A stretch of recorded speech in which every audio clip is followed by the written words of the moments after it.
For an all-out discussion on the PBA Governors Cup semifinals is resident basketball analyst about the PBA, Mr. Juan Banal. Hi, Juan B. Morning. Good morning, Andre. Good morning, everybody. Nice to have you back. Okay, Juan, pag-usapan muna natin yung Ginebra, the series against NLEX, the Gin Kings, taking the first two games. It seemed like, it's going to be a sweep. They came close to, but NLEX then again, managed to survive that close game. A little bit, a lot of issues there, but the game three went to NLEX. So Ginebra has been generally dominant throughout this semi-series. If we take a look at the numbers, partida na wala pa yung Japet Aguilar. What's your assessment, Juan B, of Barangay Ginebra after watching them games 1, 2, and 3? I think that's what Christian Hardinger needed. I mean, not that he wanted Japet to be injured, but then he kind of that he's a perennial player. Like Christian Hardinger on his own will be a force to reckon. And when Japet went to the sidelines, he did step up. He was proclaimed best player of the week.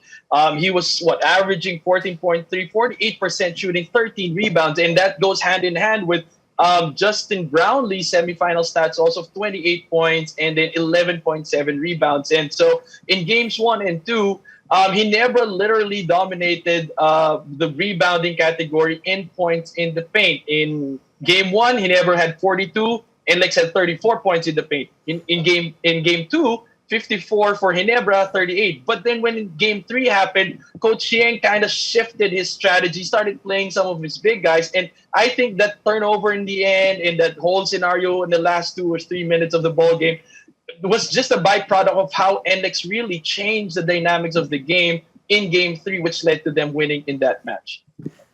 Well, okay. Eto, makikita na. Ang daming, syempre, I'm sure you've seen it. It was, a lot of netizens chiming in. What do you make of that mental lapse by LA Tenorio in Game 3?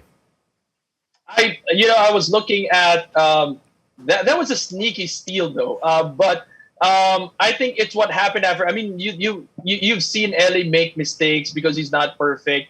Probably in crucial parts of the ball game. But I think it's the two significant events. That's why people are talking about it. The turnover, and if you take a look at the replay, it was just that pass, and they wanted to give the ball to Justin Brownlee. And probably in the mind of LA, he wasn't thinking of anything else. He just wanted to give the ball to Justin Brownlee to close out the game. But then the steal happened. And then after that, I think LA could not believe that, because he was looking at the clock. And I think he did. He was looking at the scoreboard, but I think he saw. But it didn't sink in that they were really down by 3 points. He was just looking at the time. He was looking at what scenario can I make out of this if I have the ball in my hands. And so that quick layup, you really knew that he didn't think they were down by 3 points. And so it happens. It only proves that LA is a human being. He makes mistakes. And I think it's unfair to place the entire blame on him. I think it was the whole game. He never put themselves in that position for that scenario to happen. So yes, he takes full accountability of it, but it happens to the best of us. But at the same time, everyone should also have a share in that loss. Of course, LA has nothing to prove to anybody. Exactly. He's done so much for this team, for the league, and for basketball in the Philippines. Siyempre, hindi naman totally kasalanan. Tsaka ang PBA Ironman. It's unfair to totally blame LA for that loss to NLEX. Let's talk about what happened there to Ginebra, all in all in that game. What should they address now heading into this afternoon's very crucial Game 4?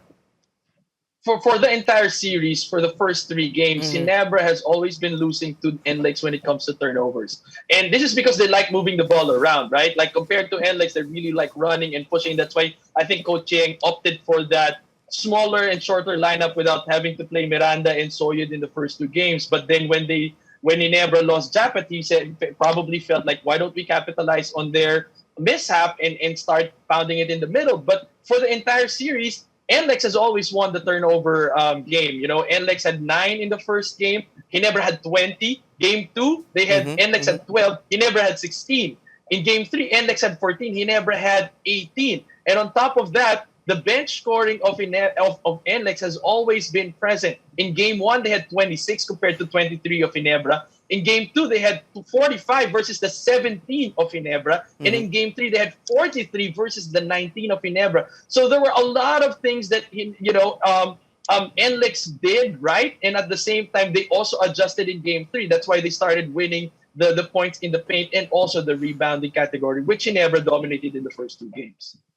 Now let's talk about NLEX. What is your assessment, Juanbi, of the Road Warriors after 3 games in the semis? It's very tricky because they lost Matt Nieto to injury, so he's already part of the rotation. But the upside is Cameron Clark is playing better. He's got 21 points in the last game, 17 rebounds, 5 steals, and 4 assists. So that's a big boost. I think Kevin Alas mentioned in your interview that he's been, they've been really doing well with those 50-50 balls, making sure that they cut those passing lanes and making those essential stops. And it did pay off in the end. The consistency of NLEX playing that style of game in game 3, that steal by Cameron Clark was just a result of what they've been doing the entire ball game in the entire series. So kudos and props to NLEX. If they can continue to that and hold off the shaded area, there's a good chance of equalizing the series. You just made me happy, Juan, because at least I know that you really watch the show. Kahit wala ka on the show, you watch other days. Come on, man. I'm a fan. I wouldn't be here if I'm not a fan of you and the show. Well, you mentioned Matt Nieto already. Unfortunately, rookie guard Matt Nieto, who's been playing well and solid as a point guard for NLEX, he is down with a calf strain. Let's just paint the picture. How big of a loss is Matt Nieto? I know some people should step up, but how do the Road Warriors overcome, a steady guard like Matt Nieto's absence? And exactly to your point, Andre, he is a steady guard, and this is his average against Ginebra. But I think it's what Kevin Alas said, it's the intangibles, the things that you don't see on the stat sheet, but it's his ability to control and manage the game. The maturity of this kid coming into the semifinals is just tremendous. And I think that you have to attribute that to the Gilas experience and all that, right? And just the number of games that he played. But he came ready to play, and that's, I think, hard to match. His steadiness in the floor. They have other guys like Chris Rosales, Philip Panyamoga, Barilla also, but they're not as consistent and as steady as Matt Nieto is. And hopefully that's what they're going to get from these guys to step up in the absence of Matt Nieto. You know what? You hit it right in the head there. Kasi kahit si Kevin Alas, sabi niya, veterano na yung Kevin Alas. Sabi niya, veterano na itong si Matt Nieto considering na rookie. Right. Si Matt yung isa sa mga parang rookie pero hindi na rookie maglaro. Alam mo yun, yung veterano. Hindi rookie. That's right. Grabe na yung basketball IQ niya eh. Juan, before we continue our conversation, before all my questions, how about let's go to your favorite segment of the show and let's take a look at the quiz question of the day. The question I asked earlier was, Juan, who won the Best Import Award in the first PBA Governors Cup back in 1993? Juan B, your time to shine. Well, this is the Alaska, decade, but they would always go up against San Miguel most often than not. As far as I remember, their import was Lamont Struthers. I don't know if there were other imports, so I'd probably go with Lamont Struthers from San Miguel. I'm not sure if it's the right year though. Correct team, wrong guy, but close but no cigar. But Was it Travis? Kenny Travis? Yes, was it him? yes. At least naihabol mo. Tama, si Kenny Travis. Pero naalala din natin siyempre si Struthers nung mga time na yun di ba? Yeah. But as Kenny Travis played for SMB, besides winning Best Import that time, si Travis also helps SMB win the inaugural Governors Cup title. That was, of course, in 1993. Wow, tagal na. Okay, 1B, lipat tayo sa kabilang bracket. Ito maganda to. Meralco, Magnolia. One team is up 2-1. It's not the number 1 team in the league. It's not Magnolia. The Bolts, it's the Meralco Bolts turning things around after losing game 1. Talk about this series and how Meralco was able now to, pull ahead 2-1. They're just 1 win away from going back to the Governors Cup finals. Yeah, ironically, it's the lower seeded teams that are up by 2-1. Yeah, Ginebra was lower seeded versus the NLEX. Same as Meralco was lower seeded than Magnolia. And I think all of a sudden the playoff Chris Newsom again is back. And it's happening simultaneously with Chris Banquero also really playing well. And I think the guards of Meralco is outplaying the guards of Magnolia.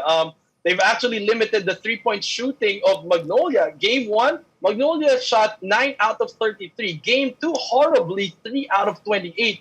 And in game Wow. 3, 6 out of 21. Yeah. And they've been running the floor as well in games 2 and 3. Meralco had 11 fast break points compared to 9 of Magnolia. In game 3, Meralco had 11 versus Magnolia's only 2 fast break points. So I think it has been these guys, Chris Newsom, Chris Banquero, really doing it for Meralco and playing and outplaying the guards of Magnolia. Let's talk about the keys for Juan Banal, for Meralco to close things out. Don't let Magnolia get some momentum. Siyempre, if you're Meralco, you want to just end it right now and not extend the series. What are your keys for Meralco just to shut it down and close it?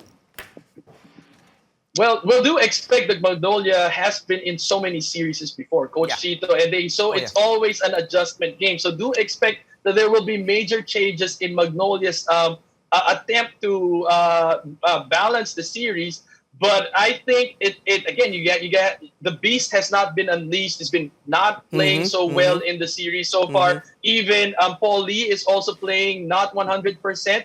And so that means that Meralco will have to make sure that their bench will really be dependable in tonight's game if they wish to close this out. Alain Malixiero, Raymond Almazan, Noy Bakla will have to step up and not leave it all on the shoulders of Tony Bishop and Chris Newsom and Chris Banquero.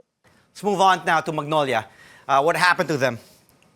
They're really struggling. Their guards, just not Paul Lee, Mark Baroka. In game 2, Mark Baroka had 1 out of 7. In Gio Halalon had only 6 points, 3 out of 10 in game 2. Game 3, he had 13 points. Really good game, but it has to be an all-around effort. And I think it's really the absence of key players like Paul Lee and Calvin Abueva. But we do know that, and they've been giving, their intensity and defense is somewhat a double-edged sword for Magnolia, because they've given up in game 3. They gave up 30 free throws to Meralco, and Meralco shot 27, made 27 of those 30 free throws, and that means the way they're playing defense, they have to adjust to the kind of calling that's being done in this series, and just start playing honest, straight-up defense, and hopefully the offense will follow from guys that have been missing. So I think those are the keys to hopefully evening up the series. Fearless forecast, 1B. Tapos na ba mamaya? Are we looking at another Ginebra-Meralco rematch here in the Governors Cup? Well, Ginebra... Fourth time, Andre. That's the fourth time if ever. That's the fourth time if ever that happens in the Governors Cup, that Meralco and Ginebra, if ever they meet again. Tama. I think again, with all due respect to NLEX, they need to be able to expect that Ginebra is not going to be the same, and they're not going to make the same mistakes. But they may close this series tonight. But on the other hand, Magnolia, I do expect them to make major adjustments that Meralco will have to adjust also in game. So it's hard to tell, but either way, I think we've got really good quality teams in the semifinals that anybody can enter the finals will be exciting. But it seems like it might be another Ginebra-Meralco if, tides don't turn for both series. Well, let's see. Exciting game 4 today, both games. It will be NLEX Ginebra and Meralco Magnolia. 1B, thank you again. Have a great Wednesday, and we'll talk to you again soon. Thank you. Basketball analyst Juan Banal talking about the PBA Governors Cup semis.